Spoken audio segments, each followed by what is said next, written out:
Well, here we are, guys. We're finally in the realm of another new Apple TV, and I thought I'd start by showing the progression over the years. Now, I don't have the first generation. I never actually had the very first generation.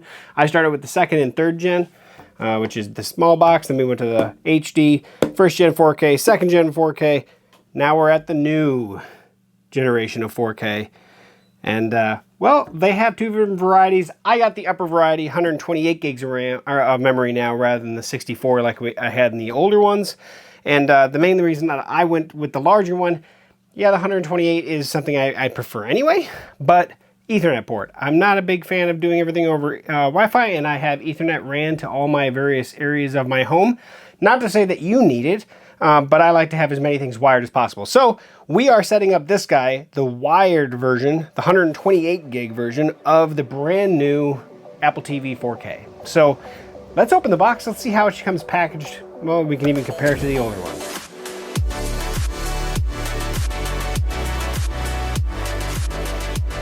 Okay, guys, so here we are.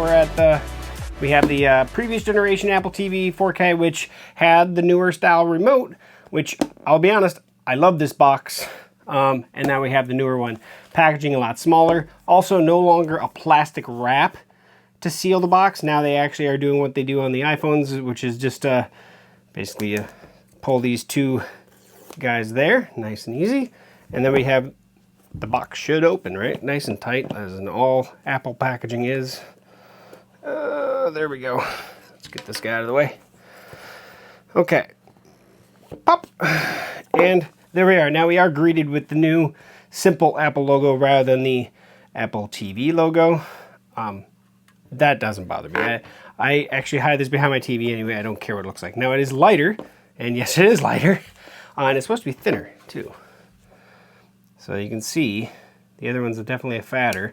Let's see, size-wise, yeah, it's smaller in all regards. It's not just thinner, it's smaller in all dimensions. So that's going to be a little problematic for now, but I'm going to stick with it. I have a mount mounted on my wall for this guy, so I am going to still put this guy probably in that mount for now, but let's see. Let's take off the packaging. And nice.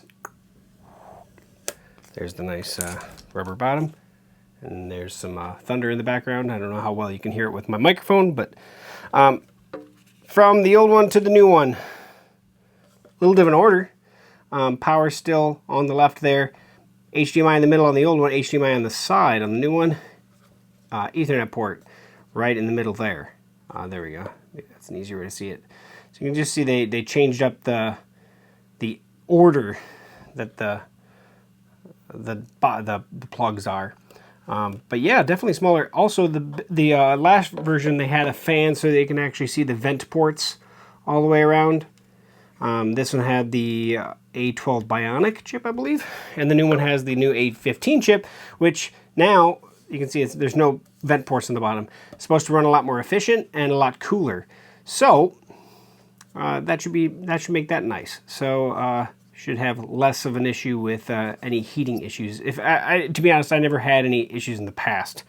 So yeah, that's the brand new Apple TV 4K. Let's get out the remote. It should be the same, I would assume. Pop that out of here. All right. And I have a love-hate relationship with the newer remote versus the older one, and I understand that most people like the newer one over the old one because of the touchpad. I loved the touchpad, and I found that the touch interface with the newer remote, not quite as nice. Obviously, it's on this pad here. Still good, but not as nice as the older one. We are supposed to change over to USB-C on the old one. Lightning on the old one, USB-C on the new one. Geez, get my things figured out there.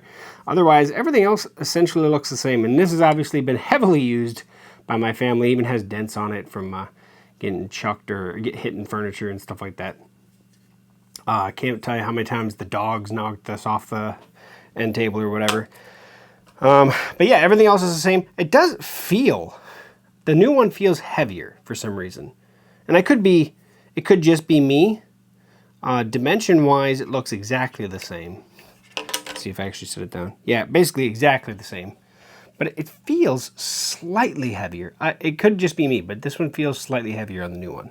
All right, so let's get out the power cord. It does not come with a USB-C charging cord. That's one thing that that they've said, that power cord looks pretty much identical to the older one, so no surprise there. It's just a standard power cord. So yeah, that's that. What else do we got down here? We have our nice little book with operating instructions, and not really instructions, simple. They tell you what the buttons do, things like that. I'm not going to get that out because I don't need that. But that's everything that comes in the box. Let's go upstairs. Let's plug this baby in. There are some new things. Obviously, this one does have HDR10 Plus support rather than just Dolby Vision. There's a lot of niceties. And of course, like I said, this version, which is the 128 gig version, has the Ethernet port. The lower version does not. So there are two different versions, and they're cheaper than the older ones. So this one, this was the 64 gig version before, which is at $199. This is the 128 gig version at $149. So definitely nice to see the pricing go down. Obviously, it's definitely lighter. So there's less heavy metals that are going in the new one. But obviously, with the new chip running as more efficiently, we'll see. Also supposed to have more memory, or more RAM, essentially. The older one had, I think, 3 gigs. This one's slated to have 4. Apple doesn't release that stuff in their site, so not as readily just showing out there. But let's go upstairs. Let's plug it in. Let's see how she turns on. And then I'll sign in with my Apple account, and everything should automatically port over from what I had on the old one to the new one. Okay, so I apologize for the lighting conditions, but we are behind my TV here. So this is the new Apple TV in the old mount. So you can see, you know, it's there. It doesn't, I mean, I could pop it out of there, but sitting there, it looks like it's going to be fine for now. I'm probably going to have to do something. I'm obviously going to get a new mount, but I'm going to go ahead and leave it there for now and plug my the power cord, HDMI cable, and Ethernet cable in. So let me do that quick. Okay, so I have everything plugged in other than power, so I'm gonna go ahead and plug that in, and then I'll probably get some Velcro to just Velcro this into place for now until I get my new mount for this. So let's see how she boots up. And I do have the new remote in hand as well, so we'll give it a second. Yep, device connected to HDMI 2. Press the center button or the touch surface to continue. So I'm just going to go ahead and click on that. And now we can either scroll, or you can obviously hit up or down, and then center button, English in my case. And I'm sure you know how to set these up, so I'm in the United States, so I'm going to choose that, obviously. Data and privacy, you can choose all these you like. Now I am going to do the iPhone setup, so it's going to be hard for me to show you, but let's do that. All right, so hit setup iPhone. I'm going to unlock my iPhone, connect to Wi-Fi network, turn on Bluetooth. So I'm unlocking my phone. I'm on the home screen here. Get close, there it is right there. Setup. And now come over to the screen, 0198. So enter that in on my device. There we go. Yep, automatically did it. I'm just going to stay within a decent range. I apologize if it gets blurry at all.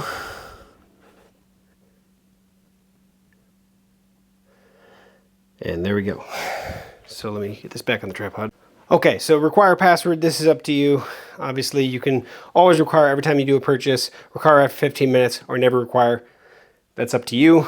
I'm going to do require after 15 minutes, so if I enter my password, at least I'm staying there. Settings from your iPhone. I'm going to go ahead and hit continue. You can always customize those if you'd like. That's up to you. Have a TV provider. I do not. One screen, yep, and that's how I've had it. And this is now the living room, the new living room one. I like to have the new ones, so I'm going to hit automatically download. I'm fine with sharing with the developers. I always like to see better apps anyway. Terms and conditions, of course, I agree. Yep, I want to try Dolby Vision because my TV is a Dolby Vision TV. as it comes back up.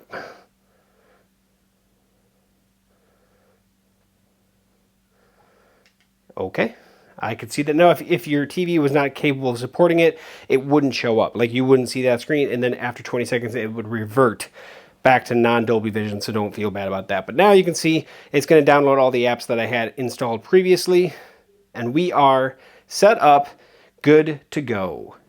Now, recently I actually had somebody respond to one of my setup videos on the Apple TV and saying that how it was a junk, I have apps and they lock up, things like that. And I just want to show this, at least on the setup. So if you actually have, let's say, for instance, I had the movies. Let's say I was watching a movie that I had previously purchased or rented through iTunes, which is now movies, right? Now, let's say I was trying to play something in here and it locks up, or it won't let me go any further forward, or it's not loading right. If on the remote, there's the home button, the one that looks like a TV on here. If you double click on that, it'll bring up your app. So just like on an iPhone, and you swipe up and it'll close that app. And I'll close the settings there. And then I hit enter or the center button and it brings me back. Now I can close those apps and then I can reopen them. And just like on your phone or tablet or computer, you're reopening, you're reloading the app. And essentially that is how you clear an app out that has any issues. So I did want to bring that up because I don't know if I really show that on the other setup videos that I've done in the past on the Apple TV, but that is a key thing on the Apple TV. How do I, if I have a problem with, it doesn't matter, it's HBO or Netflix or Hulu, it doesn't matter which app. If it's having an issue, first thing I always do is close the app and reopen it, reload it. And sometimes you have to, close the app, give it a second, and then reload it. And almost 9 out of 10 times, everything's back to good. If there's an issue with their server, obviously that's not going to fix that, but I did want to say that here towards the end. One last item, if you're new to Apple TV, if you go to the settings app, this is where you can actually go down here to the remotes and devices, and you can select whether it controls your TV or not. Sometimes you have to change this.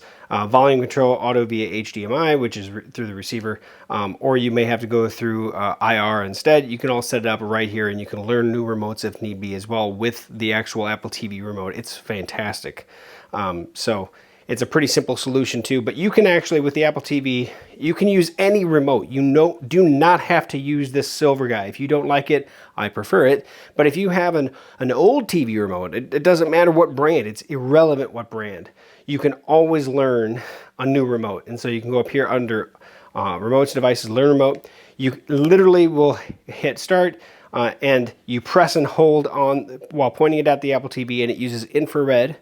And you can learn any remote. Now it's infrared, so you have to see the box. So in my case, I have mine wall mounted behind my display. Won't work so much there. It kind of will, but not reliably. Whereas with the Apple TV remote, it's Bluetooth, so it's a completely different connection. So, but you can use any remote in existence if you'd like. It's your choice. But yeah, that's the setup of the new Apple TV. Okay, so that is the setup of the brand new Apple TV 4K, the 2022 model, Wi-Fi and Ethernet both, but like I said, I set it up with Ethernet. If you did the Wi-Fi setup, it obviously would just ask you for your Wi-Fi password when you were setting it up. But obviously, since I had the Ethernet cable plugged in, it automatically knew that I was using Ethernet. So that's always nice about it as well. The features of this guy over the last generation model, it is smaller in every way. I didn't expect it to be solar. I did not expect it to be slightly smaller in the width and height, but I did expect the thickness of it to be less. Obviously, because they don't need a fan anymore, you don't have to have vent ports, which is always good for the Apple TVs to keep it all nice and solid so that we don't have dust and everything entering into it. We'll see how well that works. I'm assuming the older generation Apple TVs didn't need that either, so I'm assuming that they've hammered that out pretty good. A15 versus the A12 on the older one as well. We're expecting better efficiency, obviously cooler temperatures, but also a little bit faster, always. And then the more RAM that they're adding into this. Now, of course, 64 gig used to be the biggest. Now this is the 128, so the larger one. To be honest, for the price, in all reality, and this is an opinion, of course, I'm not even considering the lower model. For 20 bucks, I will absolutely take the larger amount of memory. I mean, they're doubling it for 20 bucks. And not only that, you're also getting an Ethernet port. So whether or not you are going to use wired Ethernet versus Wi-Fi, you do have the option with this one. You do not have the option with the lower one. So that's pretty much the main differences. Obviously, the new remote is USB-C. So if you're an Apple household that has pretty much all Apple products and lots of lightning cables, you should, I'm assuming everybody has a USB-C cord by now, but that is one thing that you will need to have to charge the remote is your own USB-C cable. So that's one thing that comes with it as well. As a caveat, I guess, everything's going to USB-C, including most likely, and I can't see why it wouldn't, but it's all but certain that the next generation iPhones will be USB-C as well. So all Apple products are going to be going that route, and the lightning cable is all but dead for now. We'll see how much longer it lasts, but I can't see it lasting more than the next year. So that said, guys, thanks for sticking to the very end here, and I will have a full review, but I don't like doing reviews without having a decent amount of time with the product, and I want to see how well, if I notice any difference for maybe reliability, speed, things like that. The last generation Apple TV, solid Apple TV. It was better than the previous generation. I did have some apps that would lock up more than others, but I'm looking to see how well that does with the newer one, if that is just something with the software or if it was just taxing the hardware just a little extra. We'll see. Nothing big. You know, I would have to just close the app and then reopen it and wouldn't have too many issues. But that said, it is what it is. So, new generation Apple TV, I'm always excited about it because in all reality, for all the set-top boxes that are on the market, the best or one of the best is the Apple TV. In all reality.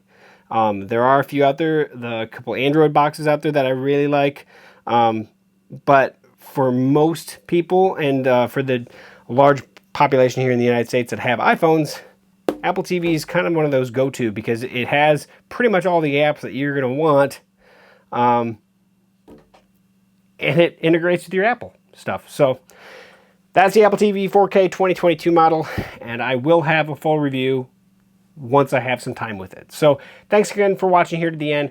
Thanks for sticking by. We'll catch you back here on GeekSmart for another future video setup. We'll see you soon.